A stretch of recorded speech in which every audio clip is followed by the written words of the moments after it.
Ang tanga-tanga mo? Ni hindi mo nga ako maintindihan tapos magpapakamisis ka pa?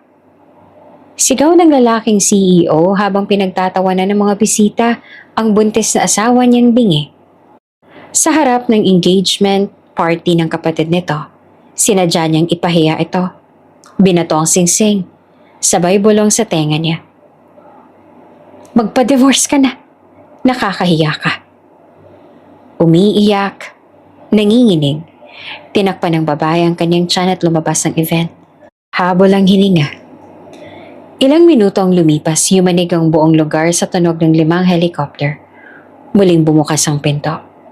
Bumaba ang mga armadong escort. Asan si Miss Richie? Tanong nila. Nagkagulo ang lahat. Bakit?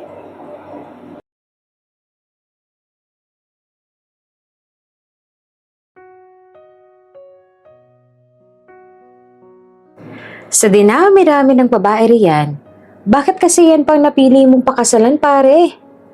Ang pakotsa na sabi ng kaibigan ni Lucenzo. Makikita naman kung paano nandinig mo mukha ni Lucenzo dahil sinabi ng kaibigan nito. Paano? Ayaw talaga ni Lucenzo na ito ang ginagawang katatawanan ng mga kaibigan.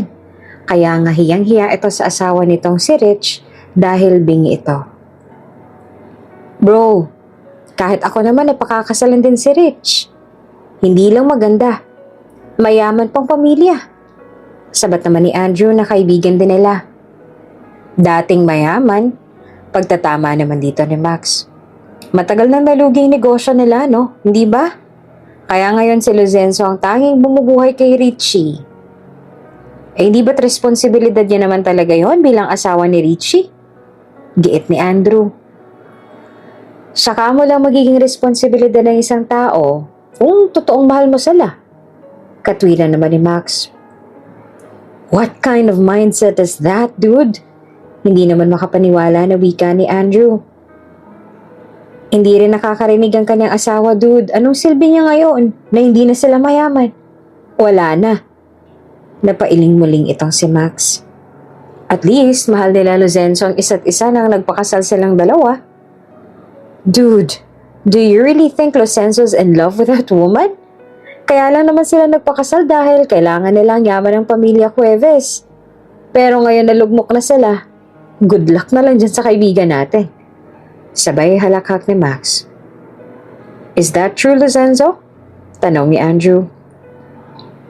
Yes. Walang pagdadalawang isip na sagot naman ni Lucenzo. Dude, matagal na tayong magkaibigan.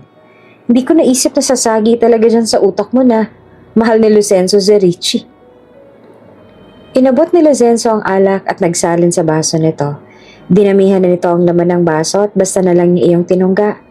Noon pa man ay mataas ang tingin kay Lucenzo ng mga kaibigan nito dahil nga sa kinasalito sa nag-iisang anak na babae ng pamilya Cuevas na si Zenley Richeline Cuevas. Iyan nga lang, magmula nang malugi ang kumpanya ng Cuevas, nag-iba na rin ang pakikitungo ni Lucenzo sa asawa. Mahigit 5 buwan pa lamang silang kasal, pero biglang nalugi ang Cuevas Enterprises. Bukod pa roon, ay ilang buwan na lamang at manganganak na si Richie sa anak na sigurado si Lucenzo na hindi siya ang ama.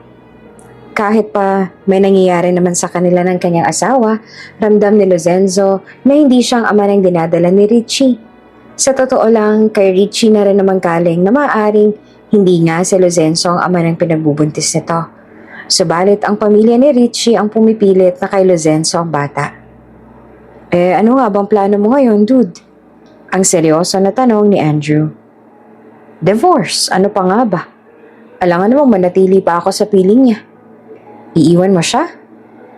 Yeah, I don't like being with her. May iba akong nagugustuhan. Huminga ng malalim si Andrew. Kung ganun, bakit mo pa siya pinakasalan kung hindi naman siyang mahal mo?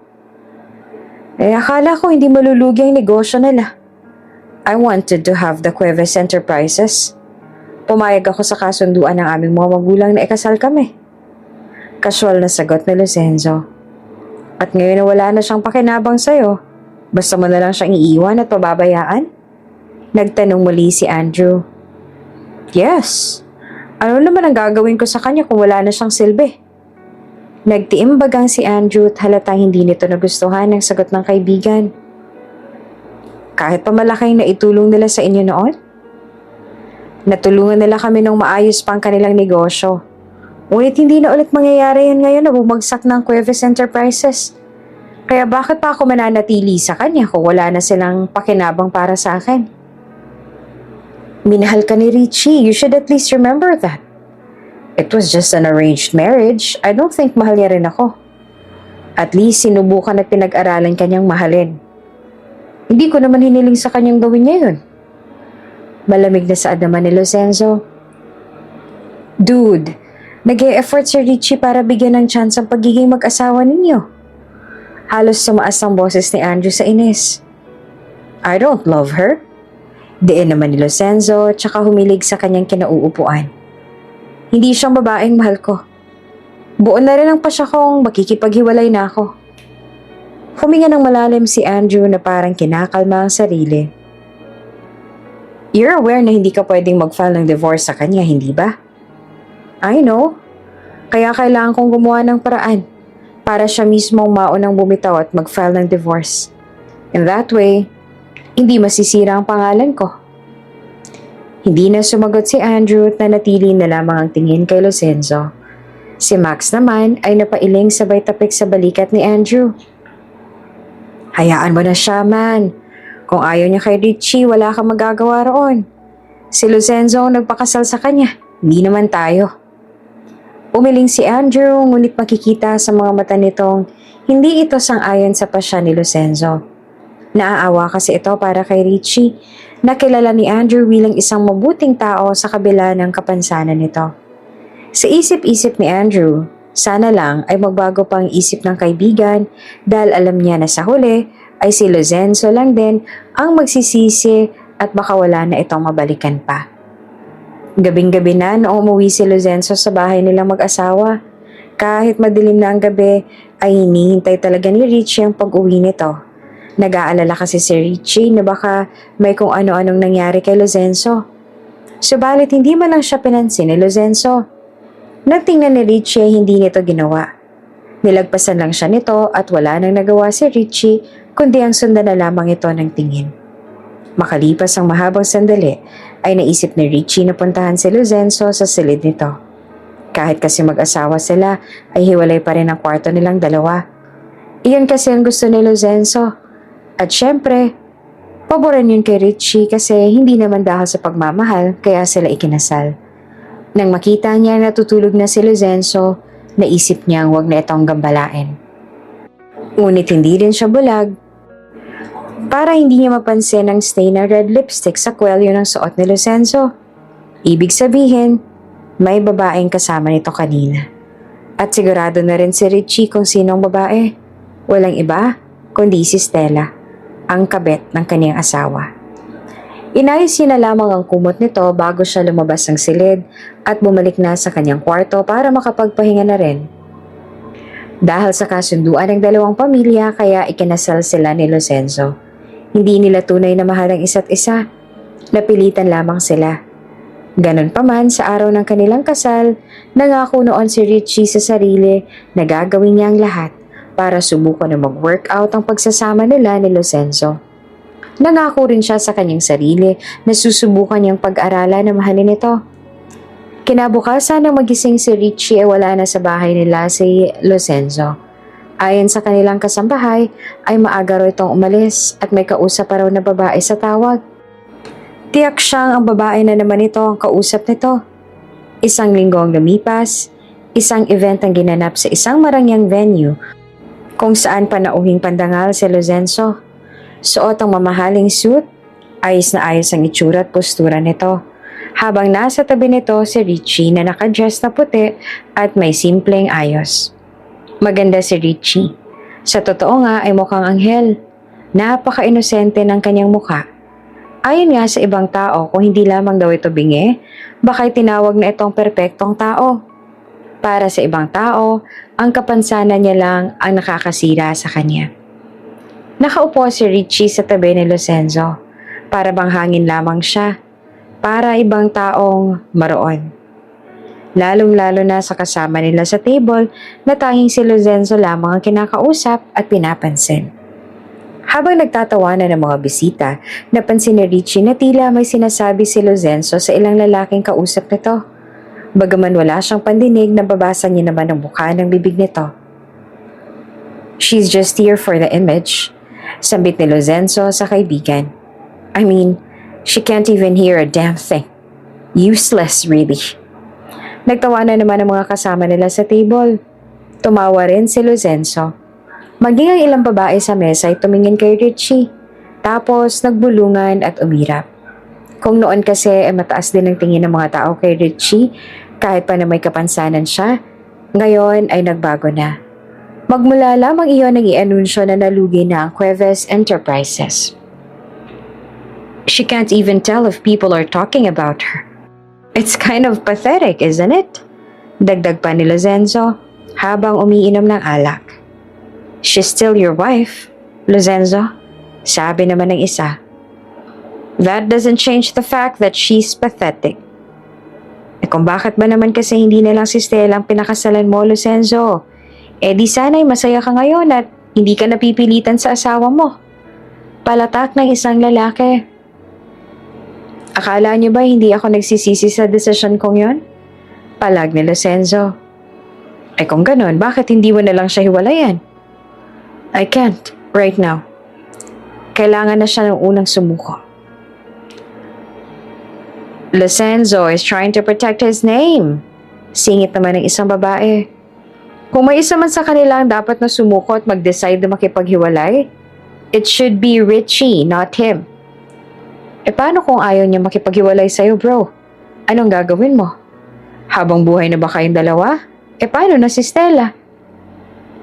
"Gagawa ako ng paraan para hiwalayan niya ako. Hindi naman ako papayag na habang buhay kaming magkasama.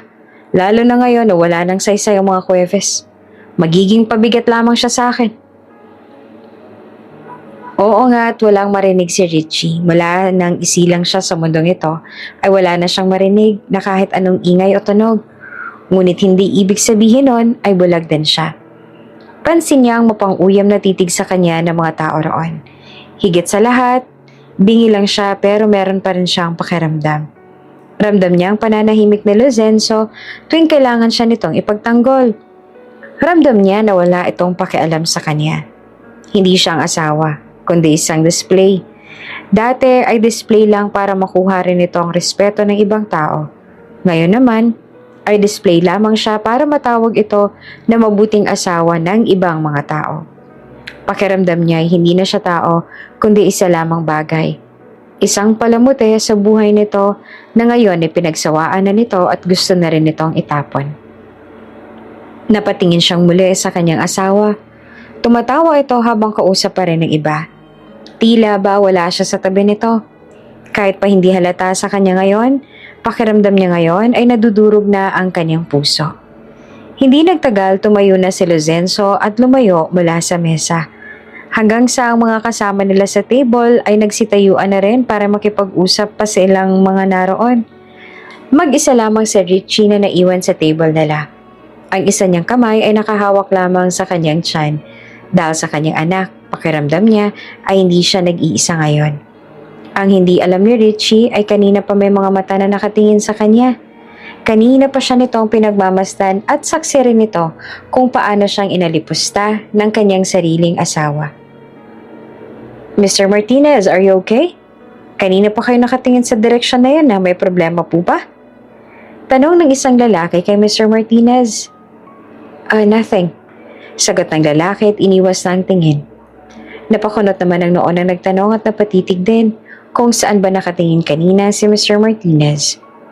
Ilang minuto ang nagdaan, ngunit hindi pa rin bumabalik si Lorenzo sa table nila, kaya naman ay naisip ni Richie na sundan na ito dahil mukhang hinahanap na rin ito ng iba pang mga guests. Tumayo si Richie at sinundan kung saan niya nakitang pumunta si Lorenzo kanina.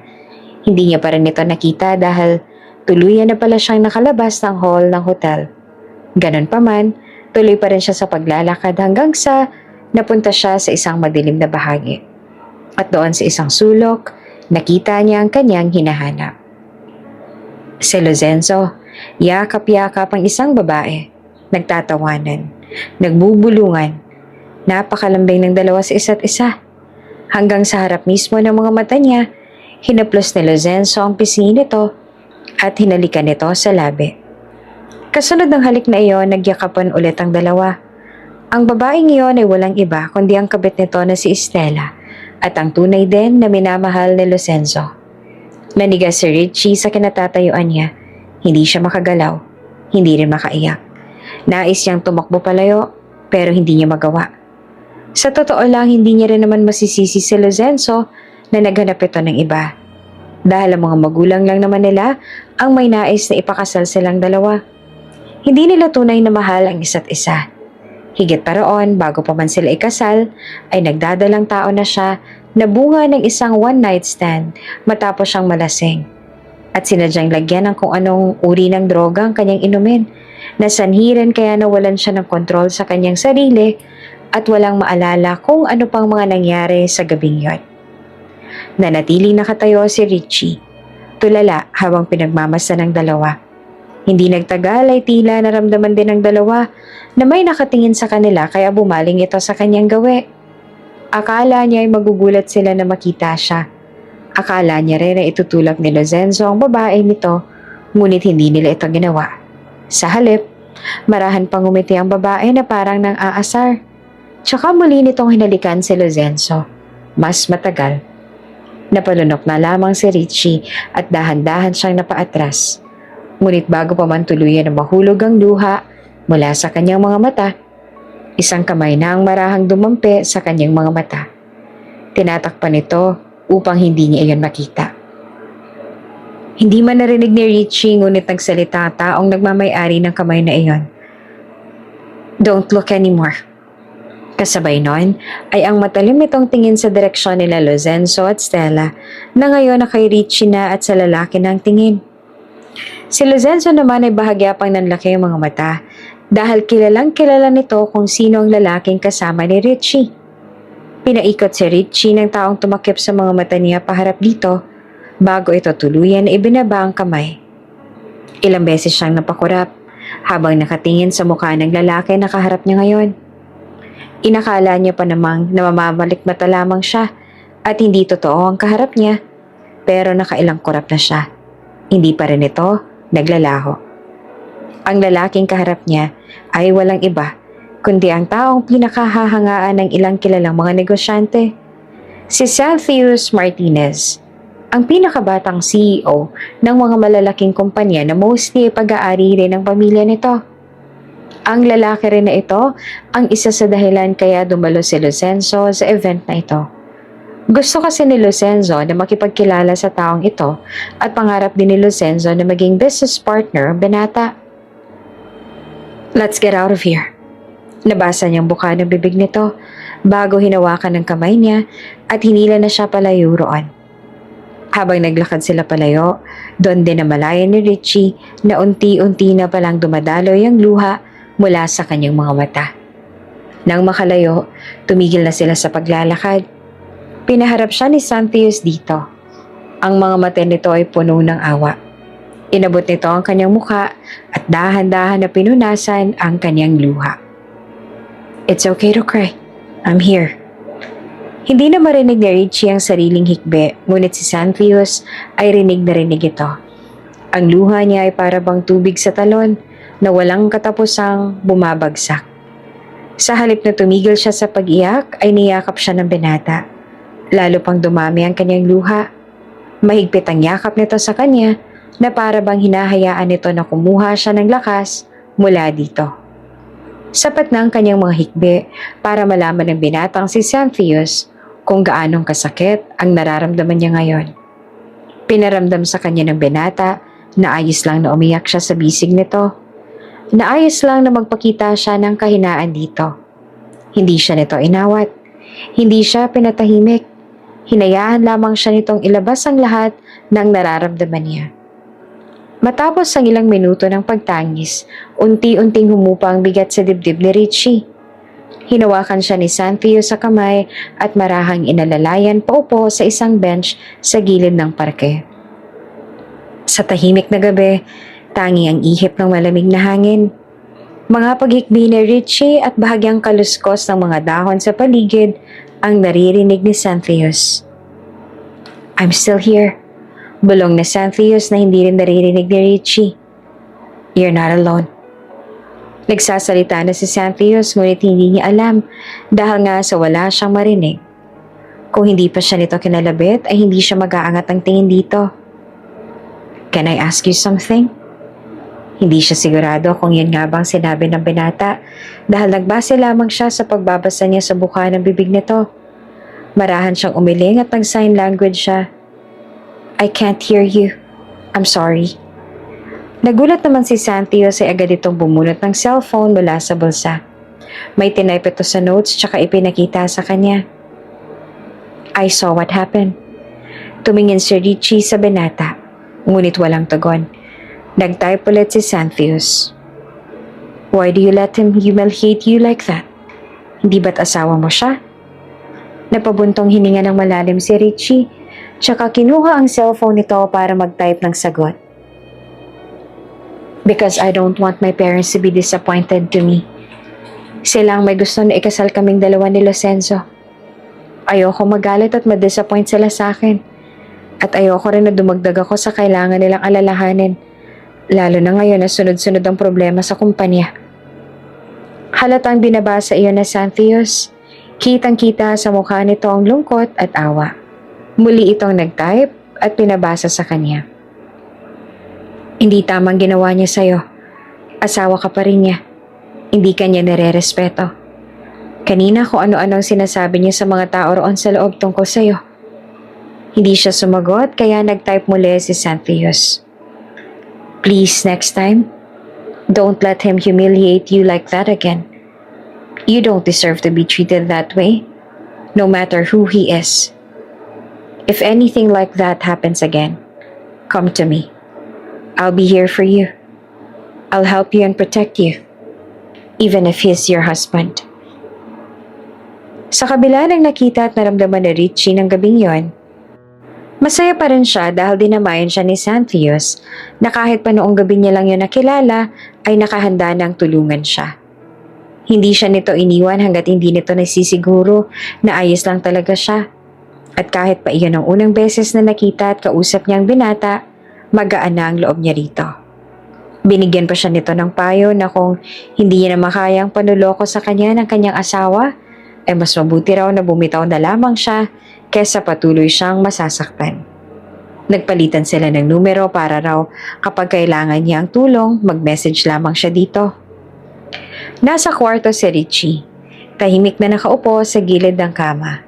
Hawak ang isang libro, nagbabasa siya para pakalmahin ang kanyang isip dahil napakarami ng mga tumatakbo roon at alam ni Richie na hindi ito makakabuti para sa kanyang magiging anak. Ang payo pa man din sa kanya ng doktor ay huwag siyang ma-stress dahil sa mga unang buwan ng kanyang pagbubuntis ay masyadong maselan. Makalipas ang mahabang sandali, biglang bumukas ang pinto at pumasok sa loob si Locenzo na halatang nakainom. Napatigil siya sa pagbabasa at tumitingin sa asawa. Lumakad si Locenzo, papunta sa harapan niya. I want to file a divorce, Richie. Iyon ang sinabi ni Locenzo base sa pagbuka ng bibig nito. Hindi naman ito nakasagot. Matigas ang ekspresyon ni Locenzo at ang uri ng tingin nito sa kanya ay para bang siya na ang pinakakinamumuhi ang tao nito sa buong mundo. I'm tired. I'm done. I want to be with Stella. Sawa na ako magpanggap. Sawa na akong ipamukha sa ibang tao na mahal kita. Kahit ang totoo ay hindi. Wala mang marinig si Richie. Ramdam niya ang bawat salitang tumatama sa puso niya, tulad ng isang matalim na kutsilyo. Kinuha ni Richie ang cellphone niya mula sa kanyang gilid. Nag-type siya ng message. Please, give me one more chance. Binabasa naman ni Lorenzo ang mensahe na halatang kinairita nito. Umiling si Lorenzo, tsaka lalo pang lumapit sa kanya. Galit na galit ang mga mata. Chance for what? So we can keep pretending? Wala na akong mapapala mula sa'yo. Kaya wala na akong nakikitang dahilan para patuloy na magpanggap. I am not going to waste any more time, Richie. I want us done as soon as possible. Ayoko nang paghintay na matagal si Stella. At alam ko na alam mo na siya talaga ang tunay kong mahal at hindi ikaw. So please, ikaw lang ang unang bumitaw. Ikaw ang makipag-usap sa magulang mong tapusin na natin ang kahibangan na to. Nanubig lalo ang mata ni Richie nung marahas itong hinawakan ng kanyang mukha. Pakiramdam niya ay babao na ang kuko at daliri nito sa kanyang pisngi. Let's just end this. Sawang-sawa na ako sa'yo. Buliyaw pa nito. Tsaka marahas itong binitawan ng pisngi niya at tumalikod na. Nang maisara ang pinto, doon na siya tuluyang bumigay. Nagunahan sa pag-agos ang kanyang mga luha.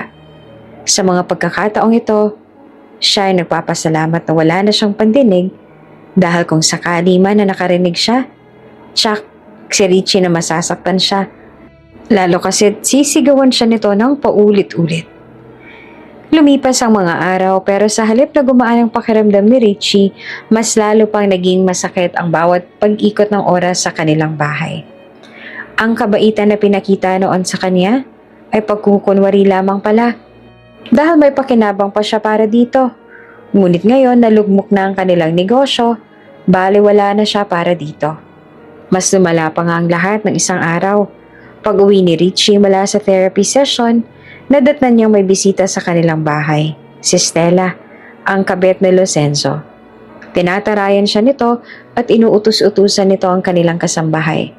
Talagang pinamumukha nito sa kanya na ito ang may mas karapatan sa bahay nila dahil ito ang mahal ni Locenzo. Sinubukan ni Richie na maging mahinahon at wag na lamang itong pansinin. Tahimik siyang dumaan. Nagmamadaling pumanik sa kanyang kwarto.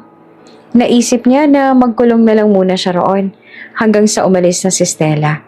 Ngunit hindi doon nagtapos ang kaniyang paghihirap dahil talagang sinusubok siya ng dalawa at masyado na silang nananadya.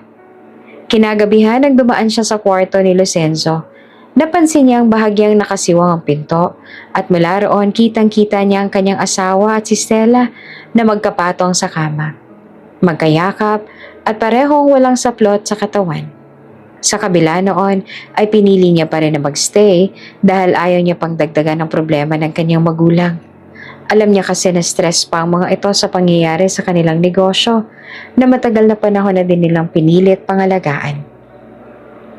Sa engagement party ng nakababatang kapatid ni Locenzo, kailangan nila na dumalo at magpakitang tao sa mga ito. Kailangan niyang magpanggap na ayos lang ang lahat. Sa mismong party na yon ay naroon din si Stella na kanina pa may mayabang na ngiti at tila natutuwa na mapuna na nasa minamata siya ng ibang taong naroon. Nang hindi na makaya ni Richie ang uri ng tingin at pang-aalipusta sa kanya ng mga tao roon, nag-send siya ng text message sa kanyang magulang para magpasundo sa kanila. At habang naghihintay ng sundo, sinubukan ni Richie na awatin si Locenzo na nagwawala at ginugulo ang engagement party ng sarili nitong kapatid. Ang tanga-tanga mo! Ni hindi mo nga ako maintindihan tapos nagpapakamisis ka pa? Sigaw sa kanya ni Locenzo. Galit na galit dahil sinubukan niya itong pigilan na uminom at magwala. Ang mga bisita naman ay nakatingin sa kanila. Ang iba ay nagbubulungan habang ang iba ay nagtatawanan na para bang masaya silang makita siyang ganito at nahihirapan. Wala man lang may nais na umawat sa kanila. You know what, Richie? Hiyang-hiya ako sa tuwing kasama kita. Kung noon ay kaya ko pa na magpanggap na ayos lang, na masaya ako sa'yo pero ngayon ay hindi na. Nahihiya akong kasama ka. Nahihiya ako dahil kahit anong sabihin ko at ng ibang tao ay hindi mo marinig at maintindihan. Nahihiya ako kasi ikaw pa ang naging asawa ko. Kung pwede naman na si Stella na lang. Biglang hinubad ni Locenzo ang suot nitong singsing at basta ito binato sa kanya. Magpa-divorce ka na. Nakakahiya ka. Umiiyak, nanginginig. Umatras si Richie at agad siyang tumakbo. Habal ang hininga. Ngunit wala malang kahit isa sa mga tao roon na humabol sa kanya. Ilang minuto ang lumipas himanig ang buong lugar sa tunog ng 5 helicopter. Lahat ng mga bisita ay nakatingin doon. Gulat na gulat at ang iba ay napaawang ang bibig dahil sa lakas ng hangin. Ang mga design ay nilipad at lalong nasira ang party. Sa isang helicopter bumaba ang mga armadong escort. "Asan si Miss Richie?" tanong nila. Anong kailangan niyo sa kanya?" tanong ni Stella. "Nandito kami para sunduin siya." "Bakit? Sino ba kayo?" tanong naman agad ng kapatid ni Lucenzo. Hindi na ito pinansin ng mga armadong escort dahil nang makita nila si Richie ay nilapitan kaagad nila ito. At laking gulat ng mga tao roon nang bigla siyang yumuko sa harap ni Richie na para bang prinsesa ito at sinabi na kailangan nitong sumama dito. Samantalang takang-taka naman si Richie, sumama siya sa mga ito sa kagustuhan na makalayo na roon. Laking gulat niya dahil pagsakay niya ng isang helicopter, naroon din si Santios na nakangiti sa kanya. Ngumiti ito sa kanya sabay sabi, "Are you okay?" Tumango siya at si Santios ay tinulungan siyang ayusin ang seatbelt niya. Nang matapos, inilabas ng binata ang cellphone at may tinype roon tsaka pinabasa sa kanya. "Nagulat ka bang makita ako?" Iyon na nakasulat roon kaya tumango siya bilang sagot kaya muling nag-type si Santios. "They invited me. Wala akong balak na dumalo dahil hindi ko naman kilala ang mga Santiago. Maliban sa'yo. Pero nang mabasa ko ang text message mo, napagpasyahan kong sunduin ka. Nagkataon din kasi na nasa malapit na isla lamang kami dahil sinusuri ko ang bibili naming isla." Nagulat si Richie sa sinabi nito. Ngunit nang muli niyang i-check ang cellphone niya, sa kanya lang napagtanto na sa binata niya pala na isa ng message na para sana sa mga magulang niya. Ganun pa man, malaki ang pasasalamat ni Richie kay Santios sa pag-rescue nito sa kanya. Samantalang ang mga tao naman sa engagement party ay gulat na gulat. Gulong-gulo pa rin kung bakit sinundo ng hindi lang isa, kundi 5 mamahaling helicopter si Richie, gayong sa pagkakaalam nila ay lugi na ang negosyo ng mga Cuevas. Matinding stress ang dinanas ni Richie sa nagdaang mga araw at batid niya na hindi iyon makakabuti para sa kanya at sa magiging anak.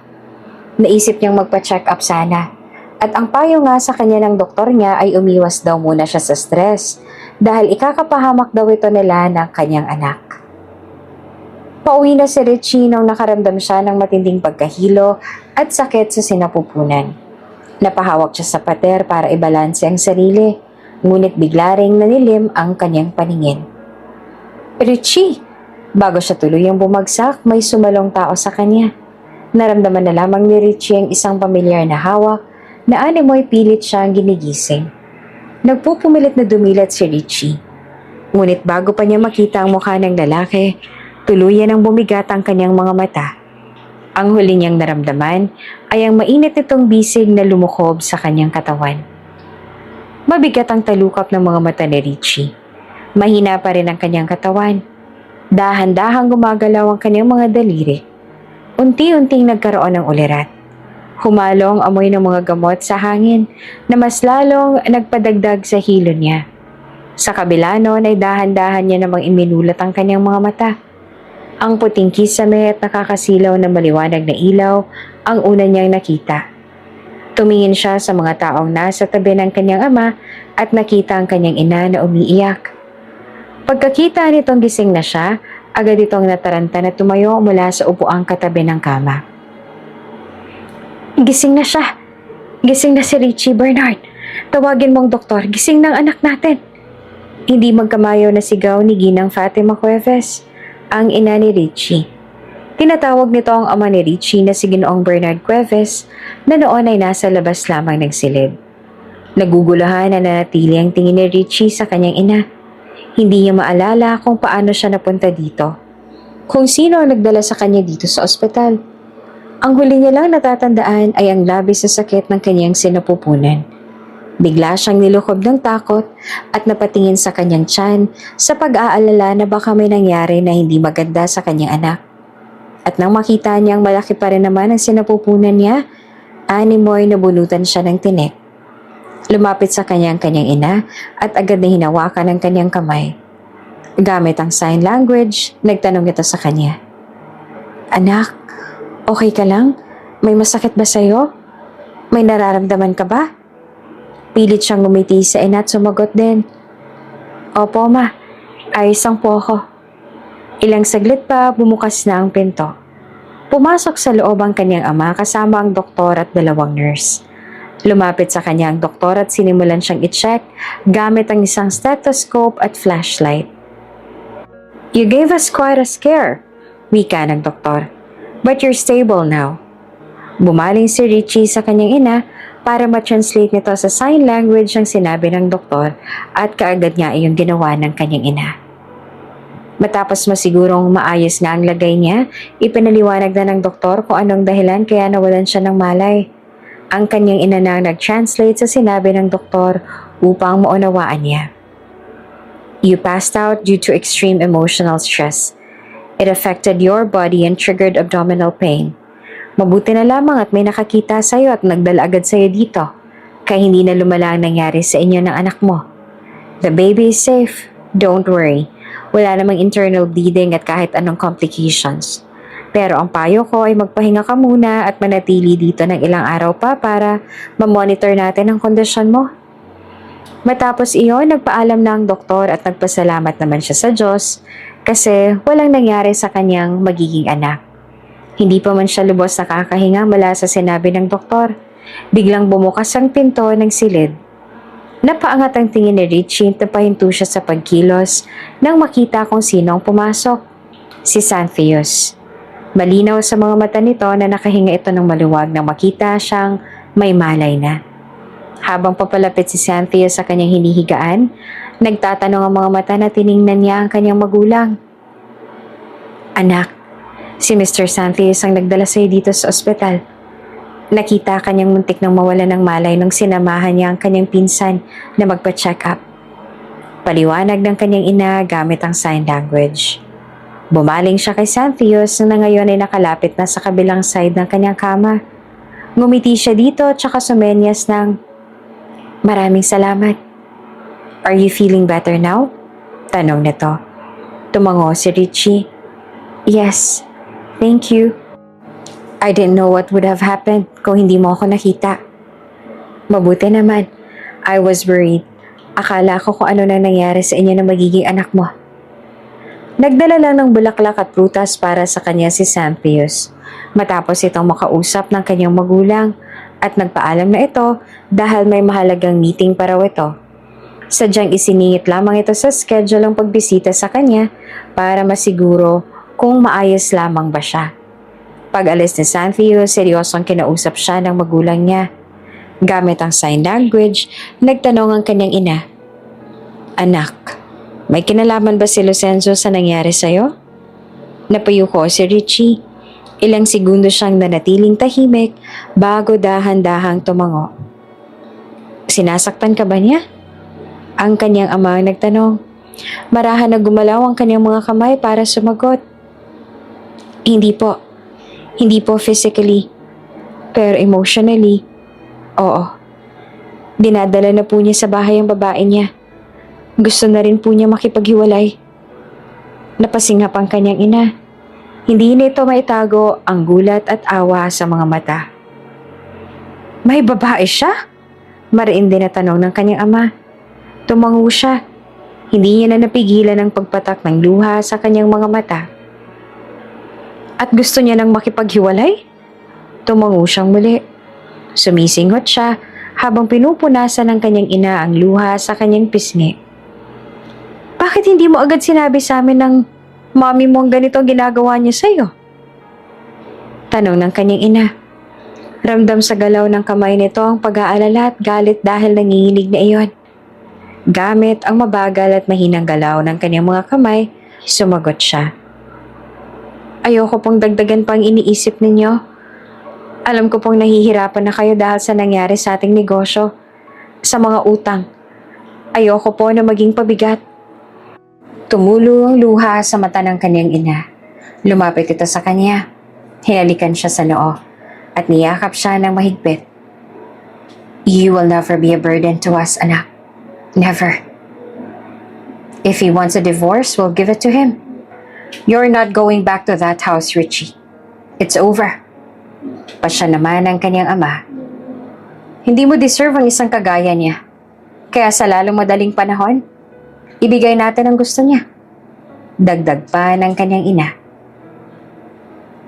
The marriage happened in America.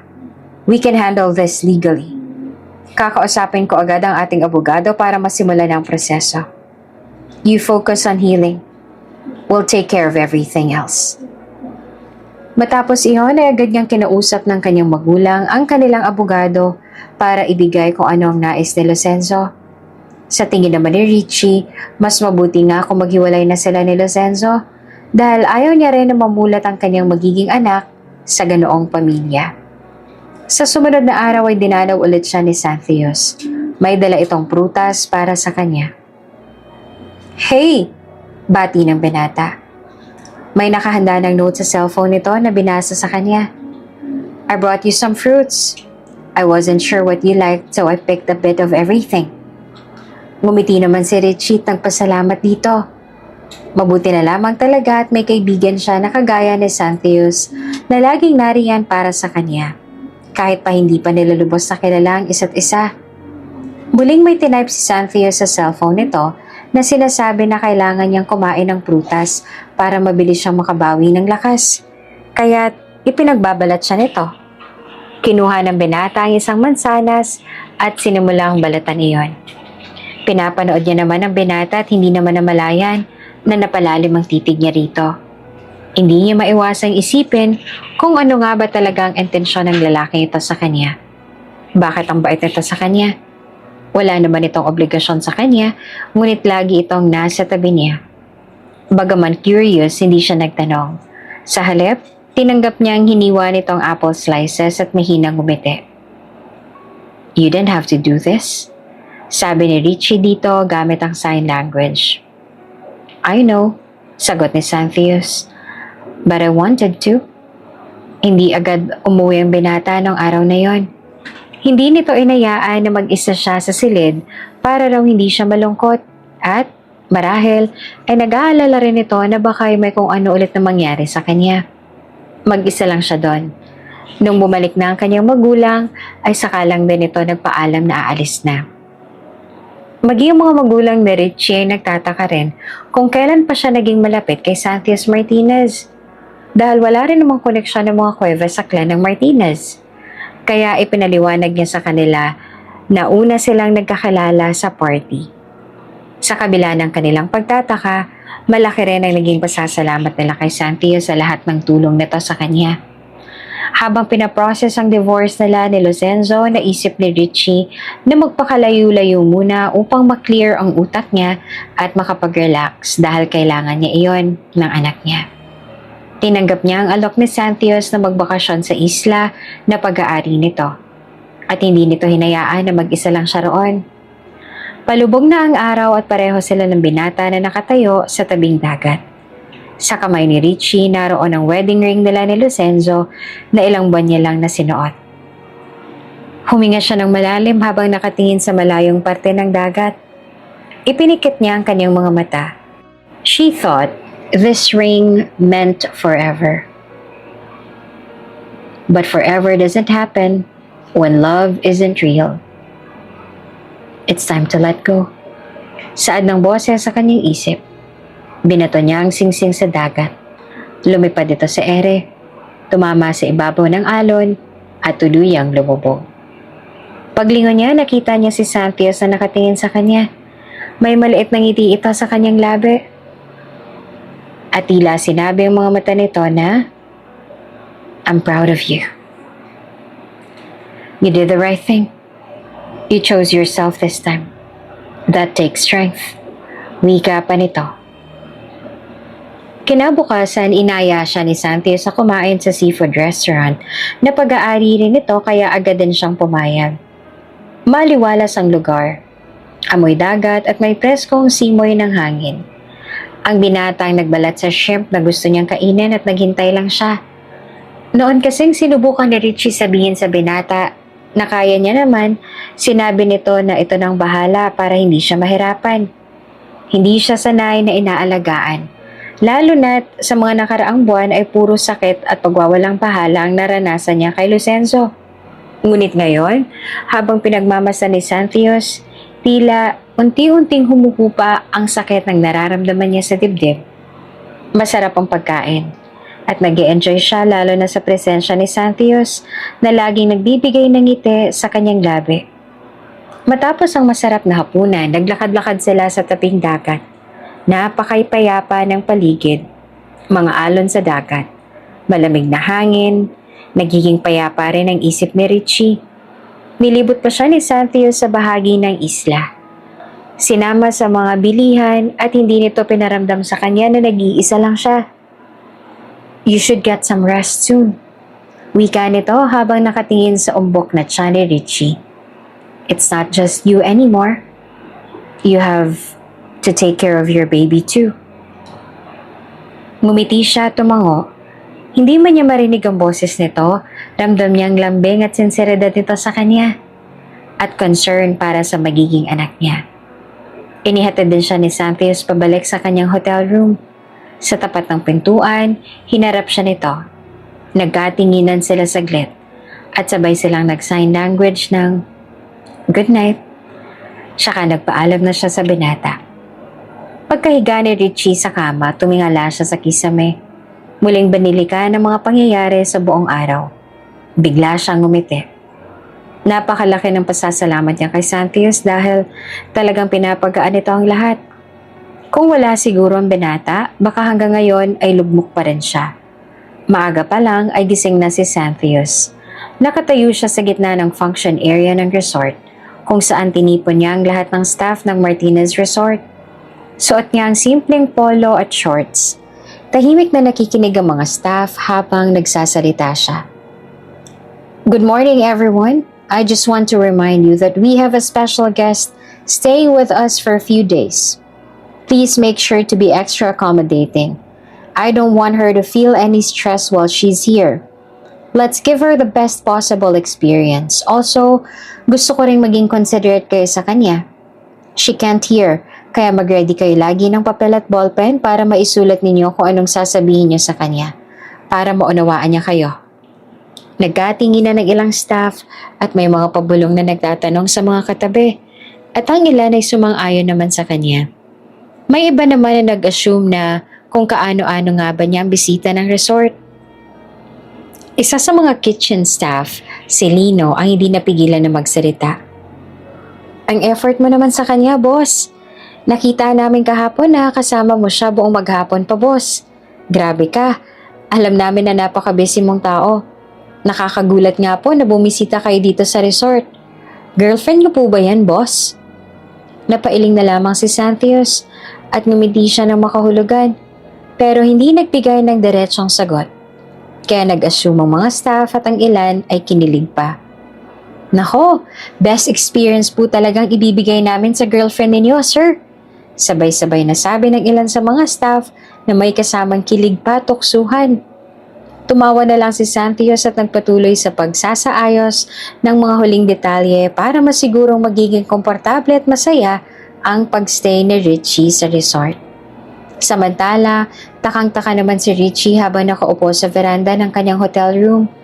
Paano kanina ay may pumunta ng mga staff sa kanyang hotel room para siya ay pagsilbihan at tanungin kung ano ang gusto niyang kainin para sa almusal. Maya-maya ay bumalik na ang staff dala-dala ang tray ng agahan.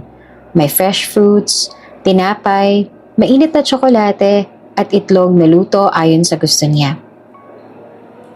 "Good morning ma'am, your breakfast is ready." Iyon ang nakasulat sa cellphone ng staff na pinabasa nito sa kanya. Nagpasalamat siya dito gamit ang sign language at ngumiti rin pabalik. Pero sa isip-isip niya ay nagtataka siya kung bakit parang prinsesa ang turing ng mga ito sa kanya. Pagkatapos ng breakfast ay may isa na namang staff ang dumating. Ayon dito ay nihanda nito ang bath para sa kanya. Nagtataka naman na hinayaan niya na lang ito. Pagkatapos mahanda ng staff ang bath niya ay lumapit ito sa kanya at may iniabot na notes at tinanggap niya rin at binasa.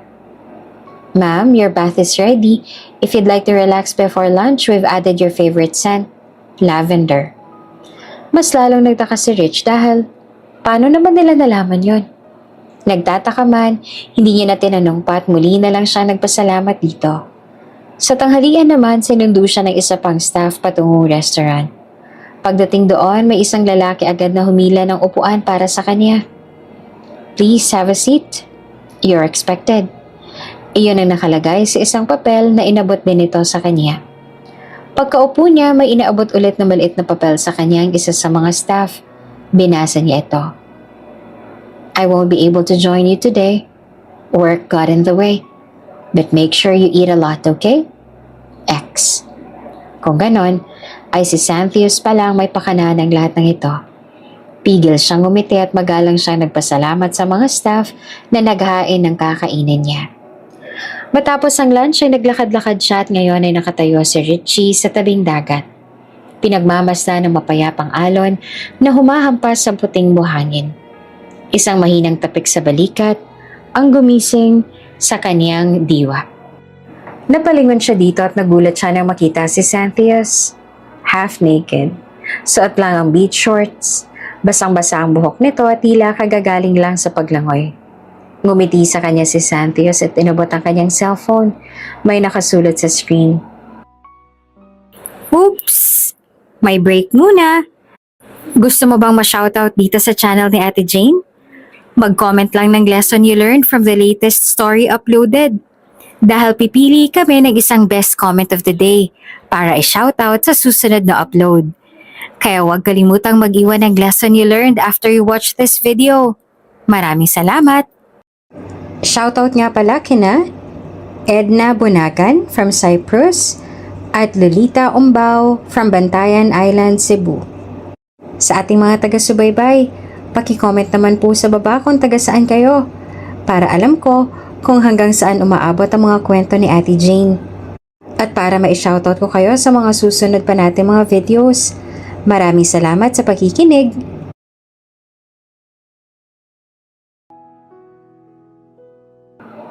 Wanna go to a yacht tour?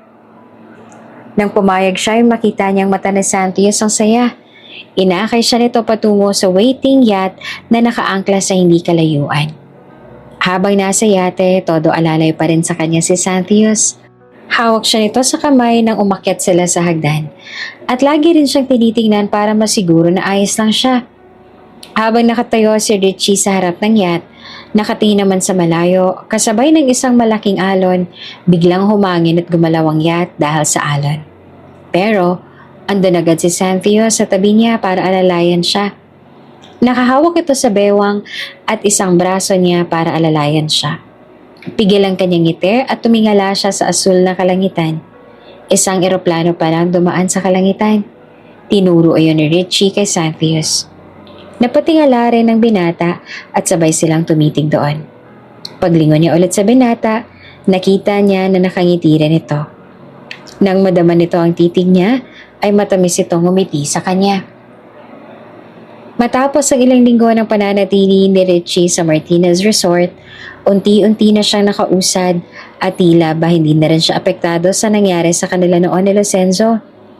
Natutunan niya na tanggapin ang katotohanan na kahit kailan ay hindi dapat na pinilit ang pag-ibig dahil kusa itong mararamdaman, lalo na kung tapat ang pag-ibig. Natanggap niya rin ang katotohanan na dapat ay hindi niya ipagsiksikan ang kanyang sarili sa isang tao. At sa bawat araw na lumilipas, napapalapit siya sa binatang si Xanthius na lagi lamang nanariyan para sa kanya at nakahandang damayan siya sa kahit anuman.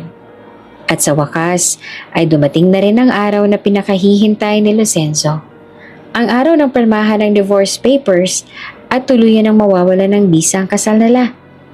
Nasa loob sila ng opisina ng ama ni Richie kasama ang kanika nilang mga abogado. Prente nakaupo si Locenzo sa upuan. May bahid ng pagyayabang ang kilos. Panakanakang pinadaan din ang mga ngising mga sulyap kay Richie, na tahimik lamang na nakaupo sa kabilang panig. May papel at panulat sa harapan. Tinapik ng abogado ng Cuevas ang mesa para ipakita na oras na para pumirma. Walang bahid ng pag-aalangan na kinuha ni Richie ang ballpen at pinirmahan ng divorce paper na parehong magpapalaya sa kanilang dalawa. Lorenzo chuckled under his breath. Finally, he muttered, "Freedom." Matapos makapirma ni Richie ay agad na inagaw ni Lorenzo ang papel at walang alinlangan na pinirmahan din ito. Wala man lang bakas ang panghihinayang sa mga mata nito. Sa halip ay ngiti nito at daig pang nanalo sa loto. Matapos noon ay sinabi ni Lorenzo kay Richie na matagal nitong hinintay na mangyari ito. At noon pa nito gusto na makalaya mula sa kanya at sa kasal nila. Wala namang naging tugon si Richie at wala ring emosyon ang kanyang mukha. Ngunit agad ding sumabat ang ama ni Richie habang nakatayo sa kabilang bahagi ng mesa. Inabot nito ang papel sa abogado bago tumingin kay Lorenzo. "From this day forward," malamig na panimula ni Mr. Bernard, "you are no longer married to my daughter.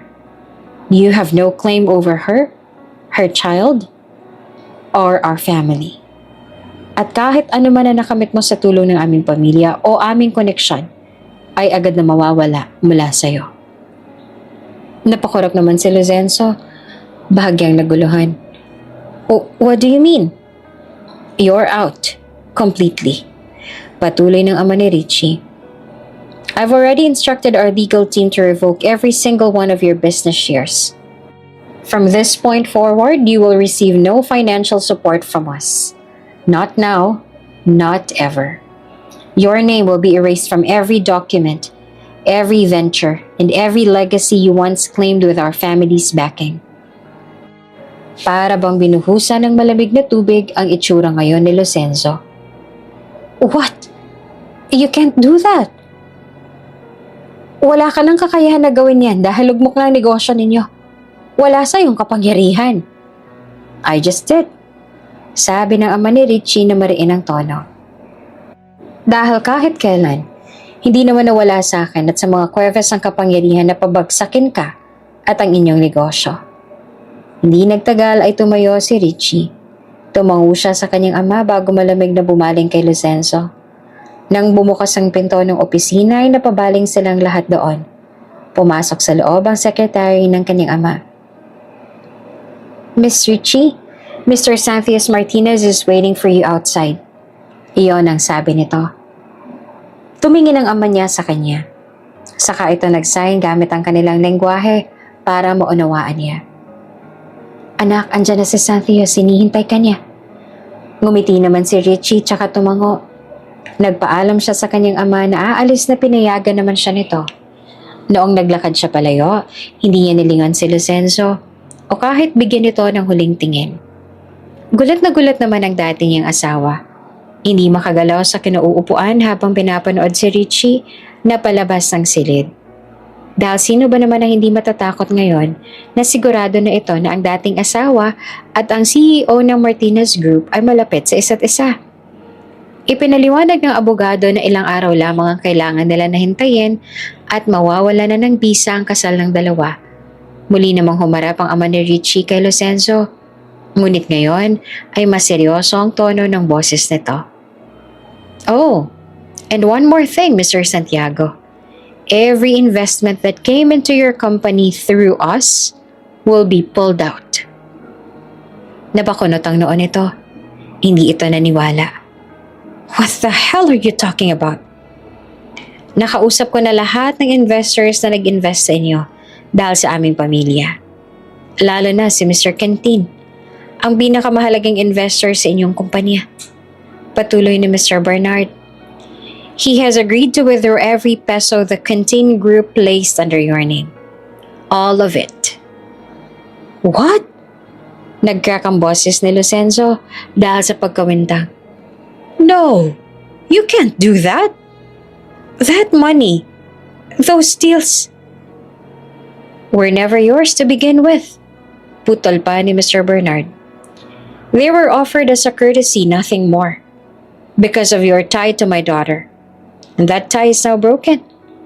And so is any reason to continue offering you anything." Nilapag ni Mr. Bernard ang document sa harap ni Lorenzo na nananatiling windang. "Asahan mo that by tomorrow, your company will be bleeding. And I won't lift a finger to save it." Samantalang, pagkalabas ni Richie mula sa kanilang kumpanya, kung saan ginanap ang pirmahan ng divorce papers, nakita niya si Xanthius na nakasandal sa itim na sports car nito. Nang makita naman siya ng binata, agad itong lumapit at inalabas ang cellphone. Pagkatapos ay tinapat ang screen sa kanya. "Are you okay?" Iyon ang nakasulat doon. At makikita rin sa mga mata nito ang pag-aalala para sa kanya. Tumango siya dito nang may ngiti sa labi. Ngunit alam ni Xanthius ang totoo. Alam nito na hindi pa okay si Richie. Kaya sa halip na umuwi agad, naisip ni Xanthius na ipasyal muna si Richie. He brought her to a quiet coastal town nearby, filled with small cafes, street musicians, and vibrant market stalls. They strolled slowly, taking in the breeze, the color, and the laughter of strangers. Naglalakad sila sa tabing dagat, kumain ng sorbetes, at pinanood ang paglubog ng haring araw. At that moment, Richie felt the weight on her chest lighten. Tiningnan niya si Xanthius na nakatingin sa horizon. His presence, his silence, his patience, it all brought her peace. Aaminin ni Richie, ngayon niya lamang naramdaman ng ganito sa isang tao. At kay Xanthius niya lang naramdaman ng ganito. Hindi niya namalayan ang ngiti na sumupil sa kanyang labi habang nakatingin pa rin sa binata. Makalipas ang ilan pang buwan, dumating ang araw ng panganganak ni Richie. Magkasama sila ni Xanthius nung naramdaman niya na manganganak na pala siya, kaya ito na ang nagsugod sa kanya sa ospital. Ang binata na rin ang tumawag sa kanyang mga magulang para ipaalam na manganganak na siya habang si Richie ay pinapasok na sa delivery room. Pagkaraan ng ilang oras, narinig sa loob ng delivery room ang malakas na iyak ng sanggol. Dahil sa wala pang mga magulang ni Richie, inakala ng mga nurse na si Xanthius ang ama ng bata kaya ito ang pinapasok sa loob. Sumunod naman sa kanya ang secretary nitong si Juancho na excited na rin na makita ang sanggol. "Congratulations! It's a baby boy!" Lumawak ang ngiti sa labi ni Xanthius. Paano? Pakiramdam niya ngayon ay siya talaga ang ama ng sanggol. Sa isip ni Xanthius, ganito pala kasaya sa feeling na maging isang ama. Kaya naman pala nang malaman ng asawa ng pinsan niya na magiging ama na ito, abot langit ang tuwa nito. At sa mga sandaling yon, sumagi rin ang katanungan sa isip ni Xanthius. Kailan nga kaya siya magiging ama? Kailan niya nga kaya mabubuhat ang sanggol na matatawag niyang anak niya talaga? Habang nagpapahinga si Richie dahil sa pagod mula sa panganganak, si Xanthius ang humawak sa sanggol. Sobrang ingat ng pagkakabuhat niya dito. Tila natatakot na baka madurog ang munting nilalang sa bisig niya. Napaka-cute ng bata. Maputi ang kutis nito at matangos din ang ilong. Lumapit naman si Juancho sa tabi ng boss nito at tinitigan ang sangkol na nasa mga bisig nito. "Sir? Bakit parang kamukha niyo po yung baby?" Tanong nito at halatang nagtataka. "Parang ikaw lang po, sir, oh. Pati nga po yung ilong ay nakuha rin sa inyo. Ganon din yung mata. Ang labi lang ang nakuha niya mula sa kanyang mommy. Bakit ganon? Kung hindi ko lang po alam, totoo na magkaibigan lang po kayo ni Ma'am Richie, baka isipin ko na ikaw ang ama niyan." Nakakunot din ang noon ni Xanthius. Tinitigan niya ng mas mabuti ang bata. Tama nga ang kanyang assistant. Kamukhang kamukha niya ang batang ito. "That's strange," bulong niya sa sarili. "Why do I feel so connected to him?" Nang magising na si Richie, agad itong hinanap ang anak niya kaya kaagad niyang binigay dito ang sanggol na binigyan ng pangalan na si River.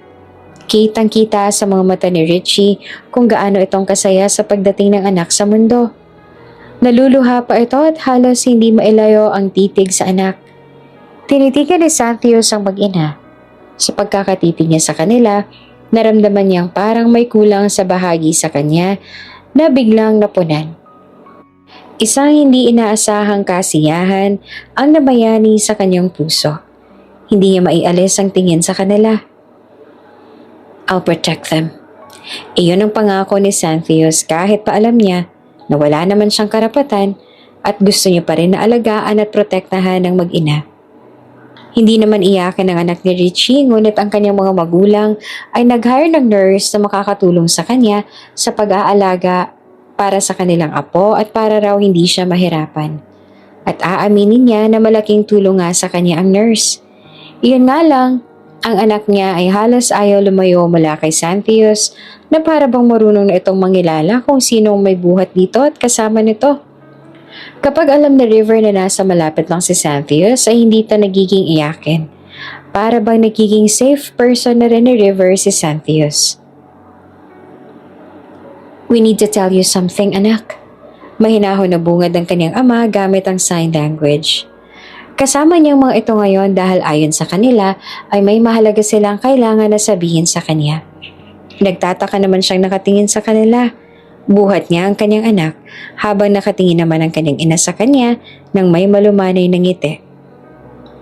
"Our company never really went bankrupt," dagdag ng kanyang ama. "We made it all up." Nagulat siya at napakunot ang kanyang noo. Paano ang alam niya talaga ay totoo na malapit na silang mabankrupt? "We did it to test something," paliwanag ng kanyang ina. "We heard things about the family of Losenzo, and we wanted to see their true intentions, especially the people around him. And now we know." Sabad naman ng kanyang ama. "And Losenzo failed the test, miserably." Hindi agad nakaimik si Richie, pero pakiramdam niya rin ay nabunutan siya ng tinek sa leeg. Masaya siya na hindi naman pala sila nalulugi. Kaya naman pala mukhang hindi man lang nag-alala ang kanyang mga magulang na nalulugi sila dahil pala sa hindi naman totoo yon. "And he regrets it now?" Patuloy pa ng kanyang ama. "But we're going to make that decision for you." Hinawakan ng kanyang ina ang kamay niya bago sinabi, "You decide what happens next. We'll support you no matter what." Aaminin ni Richie na masaya at ayos na siya ngayon. Nawalan siya ng stress mula noong mag-divorce sila ni Losenzo.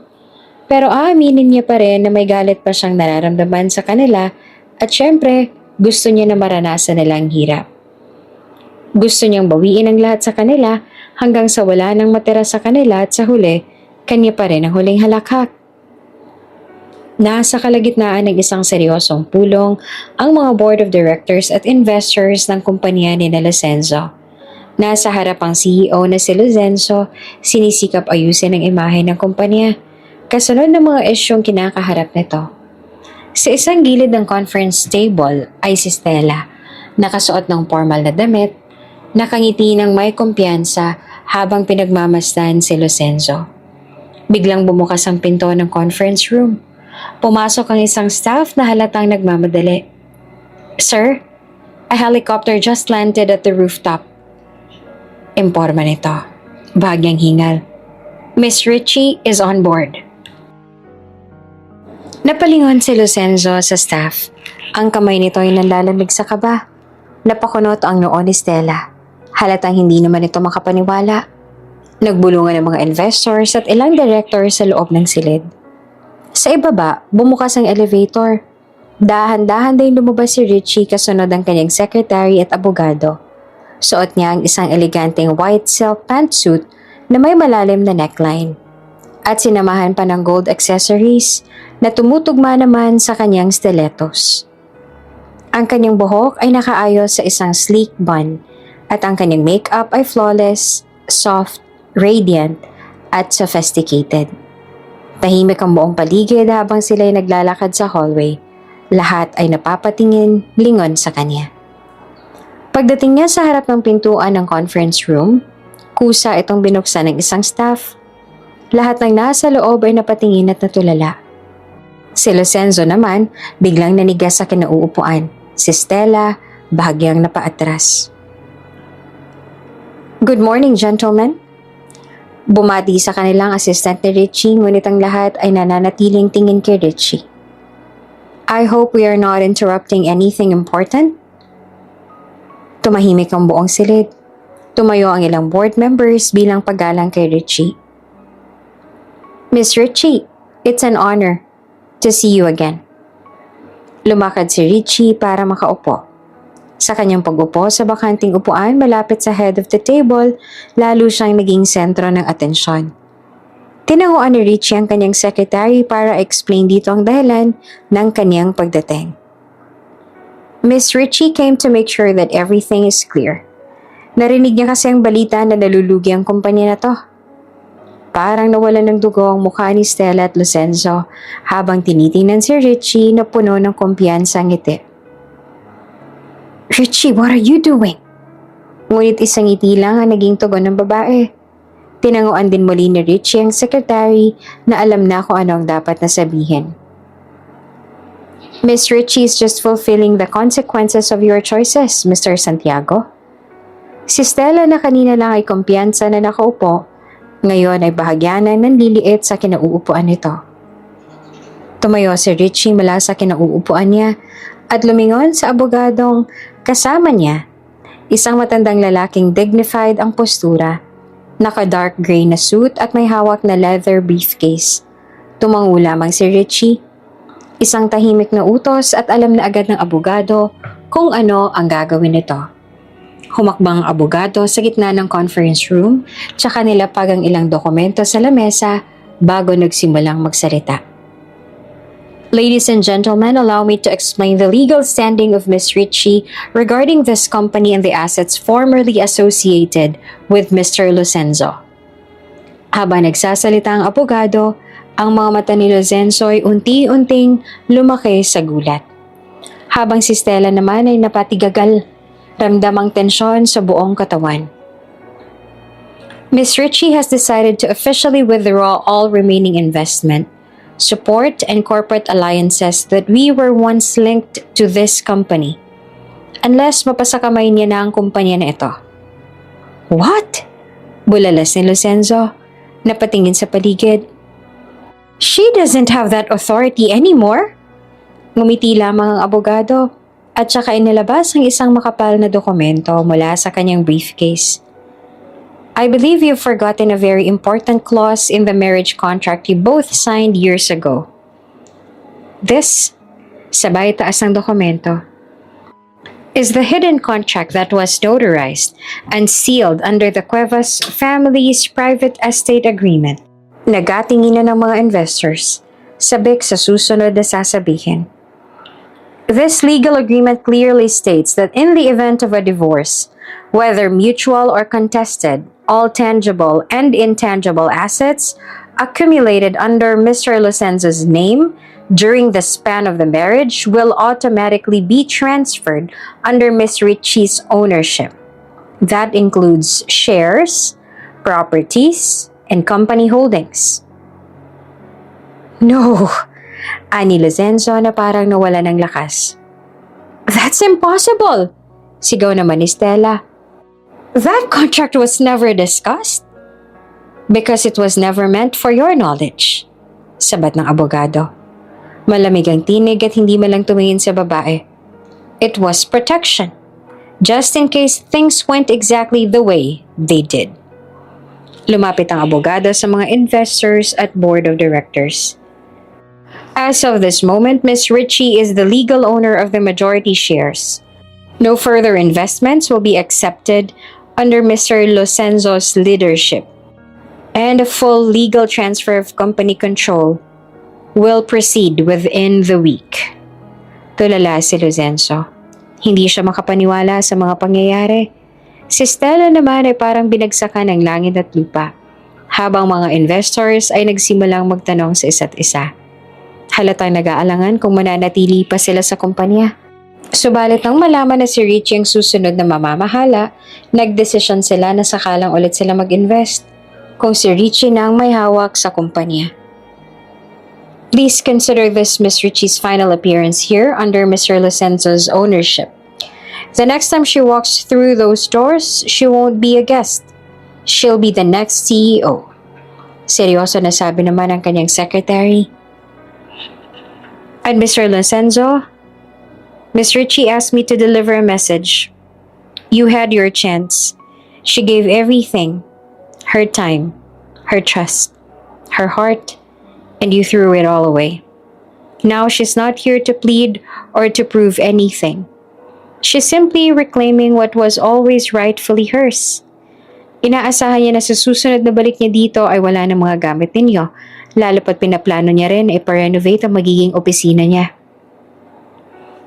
No, hindi siya pwede maging CEO ng kumpanya na to dahil may kapansanan siya. Hindi ko hahayaan na ang isang may kapansanan ang mumumuno sa kumpanya na to. Mariin na sabi ni Lozenzo. Sumagot naman agad ang secretary ni Richie.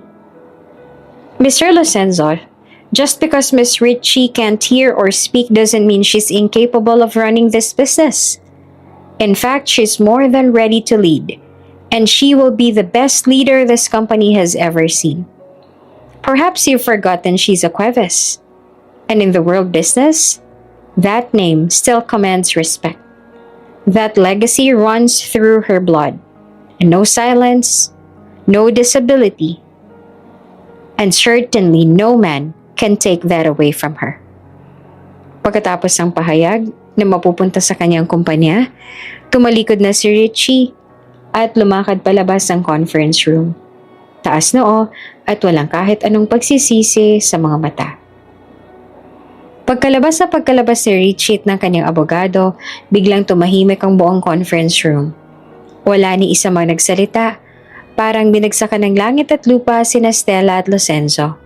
Dahan-dahan naman na naupo si Stella. Natulala, hawak ang gilid ng mesa at nanginginig ang kamay. Si Lozenzo naman ay hindi makatingin kahit kanino, parang nawala ng kaluluwa. Lozenzo, mahinang tawag ni Stella sa kasintahan, halos pabulong. What are we going to do? Tahimik si Lozenzo, nakatitig lamang sa kawalan. Lozenzo! Ulit ni Stella, this time with panic in her voice. What do we do now? Everything's gone! Napakapit si Stella sa braso ng lalaki, pero mabilis yung inalis ni Lozenzo. Bumaling ito kay Stella na ang mga matay nagdiliyab sa galit. I don't know, okay? I don't know, Stella. Sigaw naman ni Lozenzo. Napaatras si Stella. Nagulat sa biglaang pagsabog ng emosyon nito. We can't be poor. We can't live like this. We've built everything around this. You think I don't know that?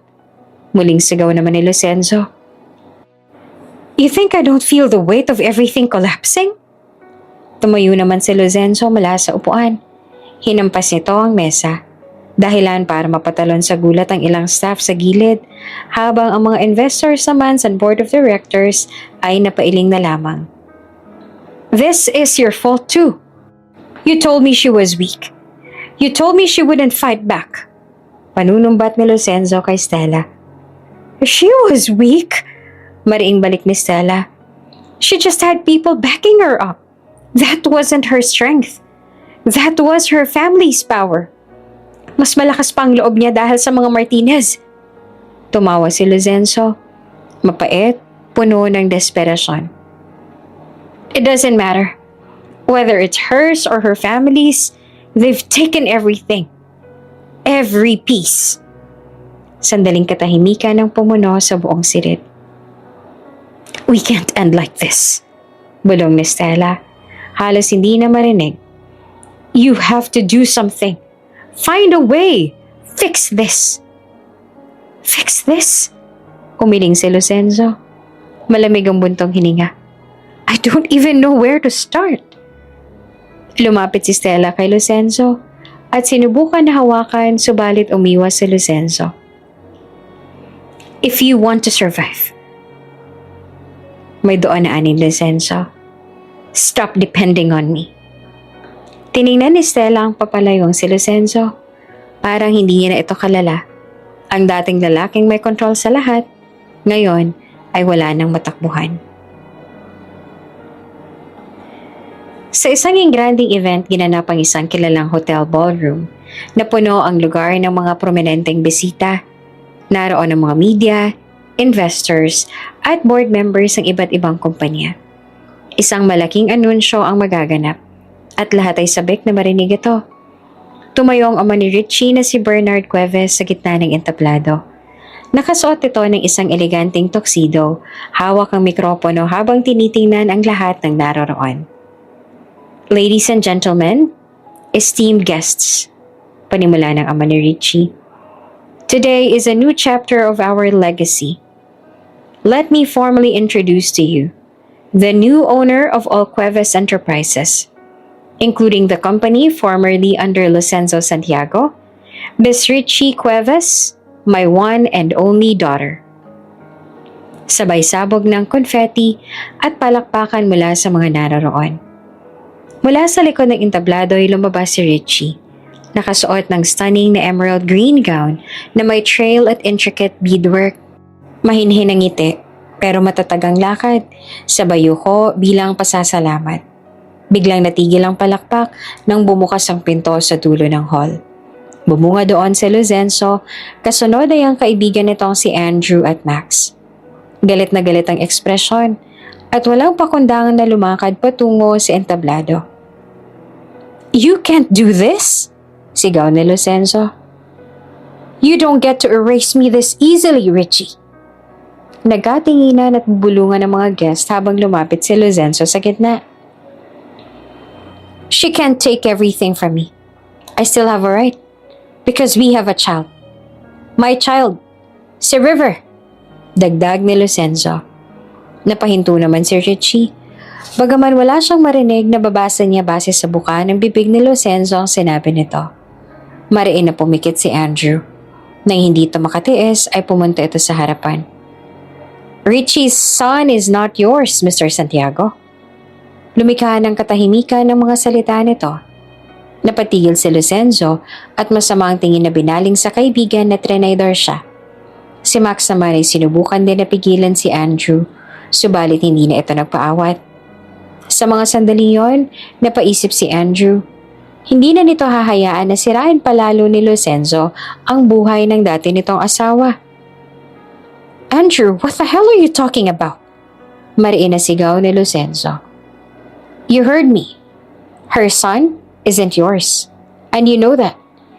Hindi ba't sa'yo na rin mismo nanggaling yon?" Nagkatinginan ng mga tao. Hindi naman makapagsalita si Lucenzo. "She was already pregnant before she married you. And you knew that. In fact."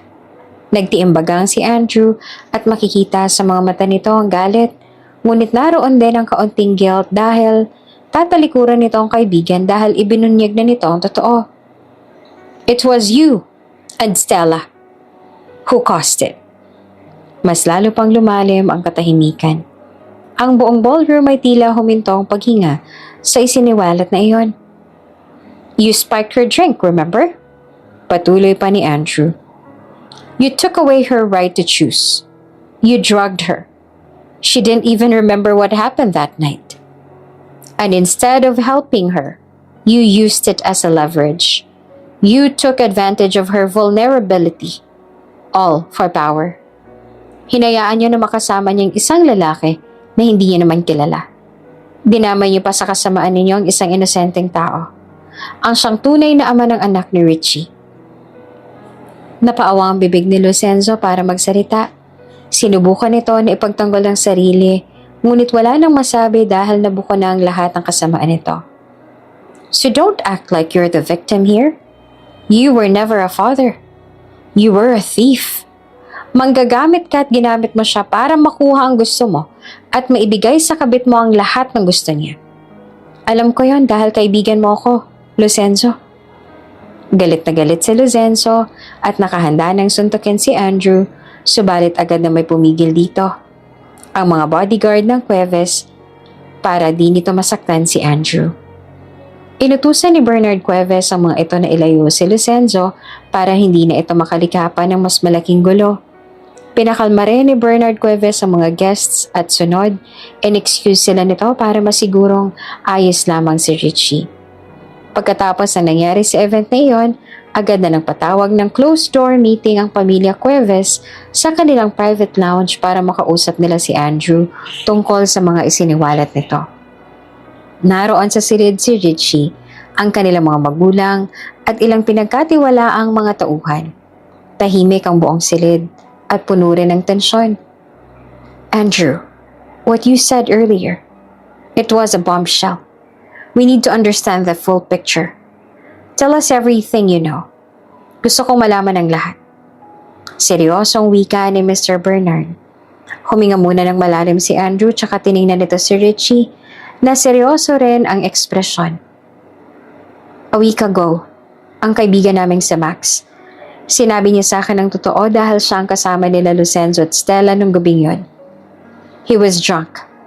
Nag-inom kaming tatlo para i-celebrate ang engagement ni Lucenzo kay Stella. Nadula siya. And he confessed to me what really happened that night. It was a setup. Ang one-night stand din niya. Lucenzo and Stella planned to drug Richie that night. They slipped something into her drink. Something that would make you lose awareness. They were planning to use whatever happened after as a trap. Something they could control. Lalong napatitig si Richie kay Andrew at bahagyang nanginginig ang kamay niya.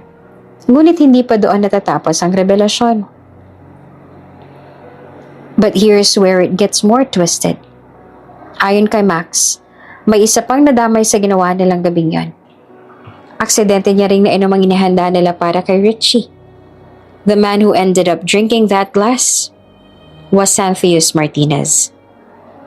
Dahil seryoso siyang nakatingin kay Andrew at binabasa niyang buka ng labi nito, agad niyang naunawaan kung ano ang sinasabi nito at hindi siya makapaniwala. Ang inosenteng taong nadamay sa kasamaan nila Lucenzo at Stella ay walang iba kundi si Xanthius na siya palang tunay na ama ng kanyang anak. Xanthius wasn't supposed to be there, but he arrived unexpectedly at the same venue. He took the glass, thinking it was just a drink na nakahanda para sa kanya. Both of them, he and Richie, were drugged that night. Patuloy pang pagsisiwalat ni Andrew. Ang buong akala ni na Lucenzo ay hindi niya yun maaalala ni Xanthius at hindi na mabubunyag ang kanilang ginawa. Dahil ayon sa kanila ay nilinis nila ang lahat ng ebidensya. That's why wala ring alam si Mr. Martinez. Oh my God! Bulalas ng ina ni Richie. Lucenzo and Stella saw it happen. But instead of stopping, they let it unfold. Napasapo sa noo si Mr. Cuevas at nilingon si Richie. Hindi naman siya makagalaw. Hindi niya maisip kung anong magiging reaksyon ni Xanthius kapag nalaman nito na ito nga ang tunay na ama ng kanyang anak na si River. I didn't know what to do with the information. But after seeing what everything unfold, I had to say something. You deserve to know the truth. Tahimik ang lahat ng naroon sa loob ng silid. Wala ni isang makapagsalita kaagad. Si Richie pinunasan ng luha sa kanyang pisngi. Hindi dahil sa galit, kundi sa wakas, may liwanag na sa mga katanungan niyang matagal niya nang kinikimkim. Tumayo si Mr. Cuevas at tinapik sa balikat si Andrew. Thank you for your courage, Andrew. It takes strength to speak up, even when the truth is ugly. Kaibigan mo si Lucenzo at alam kong mahirap para sa'yo na talikuran siya. Ngunit maraming salamat. Dahil sa ginawa mo, ay nabigyan kami ng linaw. Tumango si Andrew tsaka bahagya rin itong umete. I just want justice for Richie and for the man who unknowingly became part of their evil scheme. Pagkatapos ng pag-uusap na yon, mas lalo pang tumibay ang determinasyon ng pamilya Cuevas na panagutin si Lucenzo at Stella sa kanilang kasalanan. Matapos nilang malaman ang buong katotohanan mula kay Andrew, hindi na nag-aksaya pa ng oras ang pamilya ni Richie. Sa pagkakataong to, alam nila na kailangan ng malaman ni Xanthius ang lahat, ang katotohanan tungkol sa gabing yon, at ang posibilidad na ito nga ang ama ni River. Sa isang tahimik na silid ng kanilang mansyon, nakaupo si Xanthius sa gitna ng malaking sala. Makikita sa mukha nito ang pagtataka dahil bigla na lamang nakiusap ang mga Cuevas kung maaari raw ba sila na magkausap. Sa magkabilang panig ay naroon ang mga magulang ni Richie at si Richie. Si River ay kasama ng nurse na nagbabantay dito sa kwarto nito. Xanthius, Panimula ng ama ni Richie sa seryosong tinig. We called you here because there's something important we have to tell you. May problema po ba? Tanong naman ni Xanthius. Inamin na sa amin ni Andrew ang totoo. Tungkol sa ginawa nila, Lorenzo at Stella sa aming anak na si Richie. Nilagyan nila ng drogang iniinom ni Richie. Dahilan kaya nawalan siya ng control sa kanyang sarili. At may nangyari sa kanila nang hindi niya kilalang tao. Ang tunay na ama ni River. Lalong nagtaka si Xanthius. Nagtatanong ang mga mata nito na bumaling kay Richie. At maaaring ikaw ang lalaking yun. Maaaring ikaw ang ama ni River. Natigilan si Xanthius. What? Me? Yes. Dahil ayon kay Andrew, may nadamay na isang inosente sa ginawa nila Lorenzo. At ang taong ito ay nasa ilalim din ng gamot na ibinigay nila. At maaaring wala ring maalala sa nangyari noon. Paliwanag ng ina ni Richie. Sa Goldland Hotel, July 14.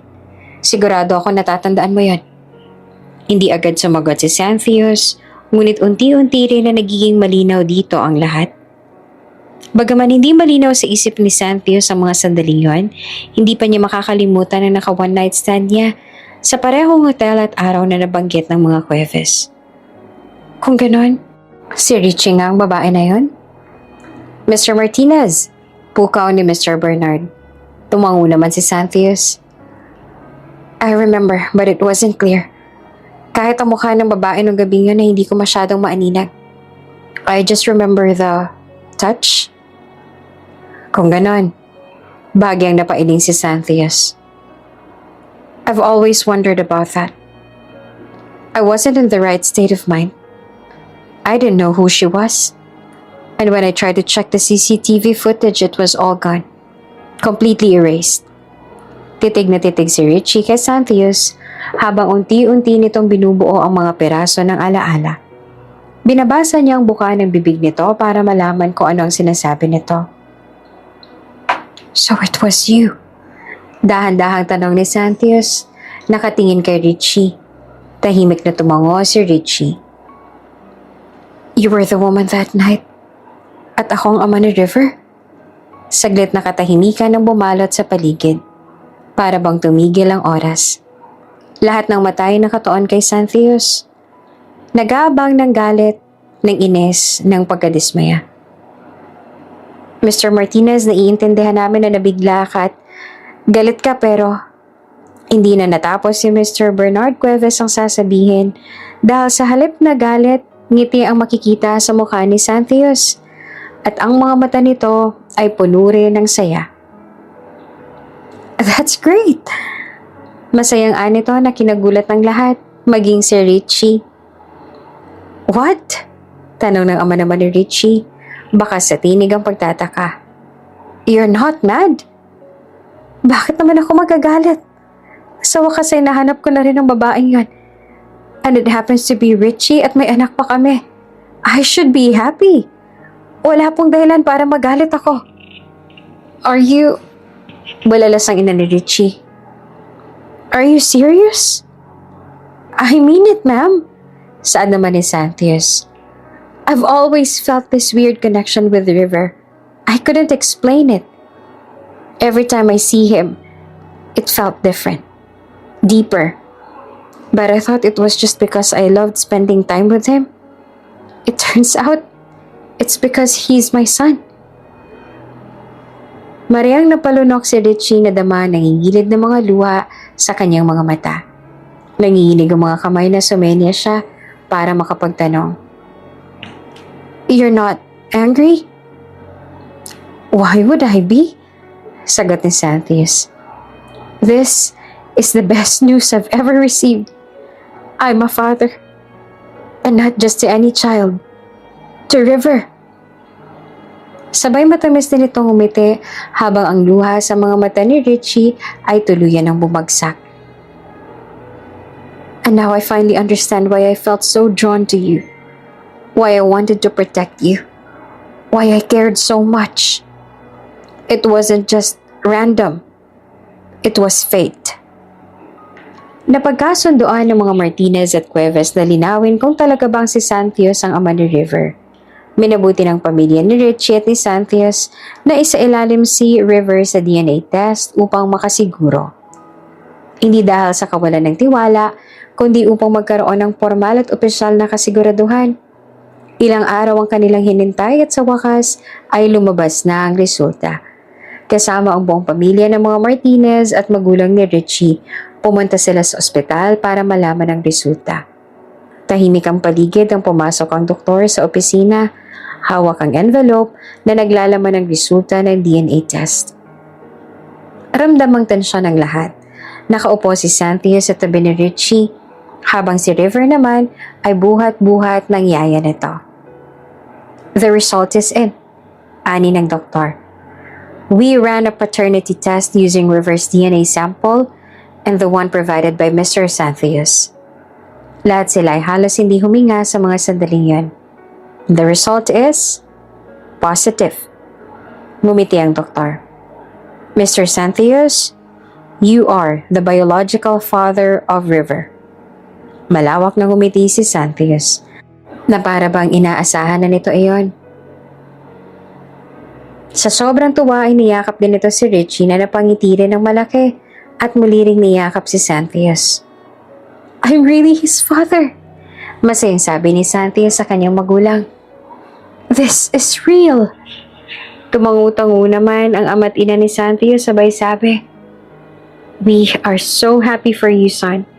Sa wakas, may apo na rin kami. Ang tagal namin hiniling sa'yo to. Hinarap ng ama ni Santios ang magulang ni Richie na pareho namang may ngiti sa kanilang mga labi. Paano ba yan? Magiging magbalain na tayo. Huwag kayong mag-alala. Magiging mabuting tao ang anak namin. Bukod sa makakasiguro kayong papakasalan at pananagutan niya ang kanyang mag-iina, sinisigurado rin namin sa inyo na aalagaan ng mabuti ng anak namin ang anak ninyo. You don't have to worry, sabi naman ni Santios sa magulang ni Richie. I promise to take care of them both. I'll protect them, love them, and be there always. Tila nabunutan naman ng tinik ang damdamin ng mga magulang ni Richie. Ngumiti ang ama nito at tumango. Habang ang ina naman ay hindi napigilan ng pagluha sa tuwa. Nagpatuloy sa yakapan sina Santios at Richie. Masayang-masaya si Richie kasi hindi nalalaki ang anak niya nang walang ama. Lalo pat alam niya rin na mabuting tao ang ama nito. Ilang araw matapos ang formal na pagkumpirma ng pagiging ama ni Santios kay River, napagdesisyon na nila na sampahan ng kaso sina Stella at Lorenzo. Kahit kasi maganda naman ang naging resulta ng ginawa nilang yon, dahil nagkaroon sila ng anak, hindi pa rin iyon tama at gusto rin ni Santios na managot sila dahil nasaktan nila ng labi si Richie. Nasa kabilang mesa ang dalawa, kapwa tahimik ngunit halatang tensyonado. Si Lorenzo ay hindi mapakali, habang si Stella naman ay pilit na nagpapakalma ng sarili. Tumayo naman ang abogado ni Richie at nagsimula ng opisyal na pahayag. You are both being sued for drugging Miss Richie Cuevas and Mr. Santios Martinez, mariing sabi ng abogado, and for orchestrating a situation that led to non-consensual acts. There will be criminal charges filed against the both of you. May ibang kaso pang nakahanda para sa inyong dalawa dahil sa pananakit at panloloko nyo kay Miss Richie Cuevas. Hindi naman nakapagsalita agad si Stella, habang si Lorenzo naman ay namutla. This can't be serious. Anito at pilit na tumawa. Oh, it is very serious. Sabi naman ni Santios, You both drugged the mother of my child. You both tried to take her dignity, her freedom, and her peace. Hindi ba dapat pang kayo magpasalamat sa amin dahil nagkaroon kayo ng anak? Dahil sa ginawa namin yon? Santios slammed his hand on the table, eyes blazing with fury. Regardless of the outcome, what you did was reckless, disgusting, and completely out of line. Mariing sabi ni Santios. If I hadn't been the man she ended up with that night, if it was someone else, someone who didn't give a damn about her, Richie could have even ended up hurt, traumatized, Or worse, you didn't just cross the line. You shattered it. And believe me, I am not letting this go. Not now. Not never. Wala nang nagawa ang dalawa, kundi ang tanggapin na lang ang kanilang kapalaran dahil alam nila na wala na silang laban pa lalo pat isang Martinez na ang kumalaban sa kanila. Para sila ngayong pinutulan ng mga sungay. From this day on, I will take care of my family. Richie and River are my life now. And you too? Tumigil si Cynthia sa kangumiti ng bagyang sarkastiko. You won't get away with what you did. Halatang nanginginig na si Stella, pero sinubukang magsalita. We didn't mean to. You didn't mean it? Putol ni Cynthia's. And now you'll face the consequences. Tumikim ang isa pang abogado mula sa panig ng Cuevas at nagsalita. And also regarding the company, don't bother trying to win back the investors. The Cuevas family has already taken over full control. The business is in good hands now. We don't need cheaters, manipulators, and abusers running anything anymore. Dagdag pa ni Cynthia's, tsaka masamang tinignan si Lorenzo. You wanted to use power to ruin her. Now, that same power will protect her. At pagkatapos nun, marahas na tumayo si Lorenzo at sumigaw, You will regret this! Ngunit tinignan lamang ito ni Cynthia ng malamig. The only ones who will regret anything are the two of you. Isang buwan matapos ang lahat ng gulo, ang kaso, ang pagbabalik ng mga ari-arian, ang unti-unting paghilom ng mga sugat sa puso ni Richie, naging mas masaya siya sa piling ni Cynthius at ng kanilang anak. Isang gabi habang nasa garden sila ni Cynthius, tahimik sila nakaupo. Ang kanilang anak ay natutulog na ngayon. Hinihipan sila ng malamig at banayad na hangin ng gabi. Tahimik si Cynthius sa simula, pero halatang may gustong sabihin. Kinuha nito ang kamay ni Richie at marahang hinaplos iyon. I want to be honest with you, Richie. Ani ni Cynthius at nakatingin naman sa labi nito si Richie para malaman nito kung ano ang kanyang sinasabi. I've been thinking about everything. Patuloy ni Cynthius. What happened to us? What we have now? And what I feel. Huminga ito ng malalim tsaka tuloy nagsalita. I like you, Richie. I've grown to admire you. Not just as the mother of my son, but as a woman. Strong, smart, kind. I want us to work. I want our family to stay together. Not just because of River, but because I want to build a future with you. Nanlaki ang mga mata ni Richie. Halatang hindi inaasahan ng biglaang pag-amin. I know I might be rushing things and I understand if you're not ready yet. But I want to court you properly. The way you deserve. Dagdag pa ni Cynthius. Napangiti si Richie. Bahagyang namula ang pisngi. Marahan niyang pinisil ang kamay ni Cynthius. At gamit ang sign language, sumagot siya. Okay, you can court me. Let's see where this goes. Hindi nga siya sinukuan ni Cynthius. Ilang buwan siya nitong niligawan at sa bawat araw na nagdaan, mas lalo niya pang napatunayan na seryoso nga ito sa kanya at mahal siya nito. Hindi lamang ito naging mabuti sa kanya, kundi napakabuting ama rin ito sa kanilang nag-iisang anak. Hanggang sa wakas, matapos paghirapan ni Cynthius ang matamis niyang oo, ay pinili rin ni Richie na maging matapang at sukmian ang pagmamahal nito. Thank you for giving me a chance, Richie.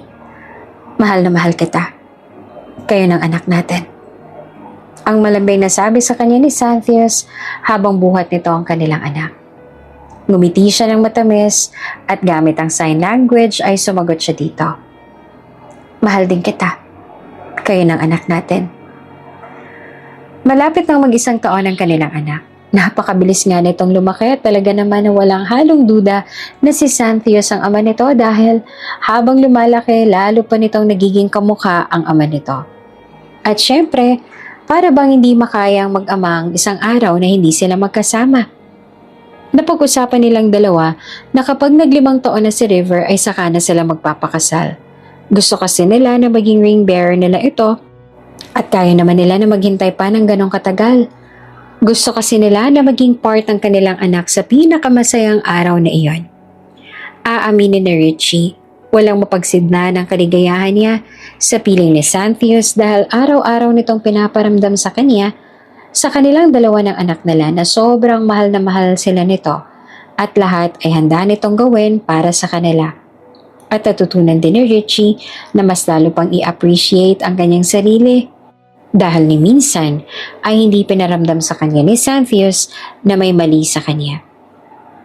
Ni minsan ay hindi siya nito ikinahiya. Sa piling ni Xanthius at ng kanilang nag-iisang anak, wala na siyang ibang higit na mahihiling pa.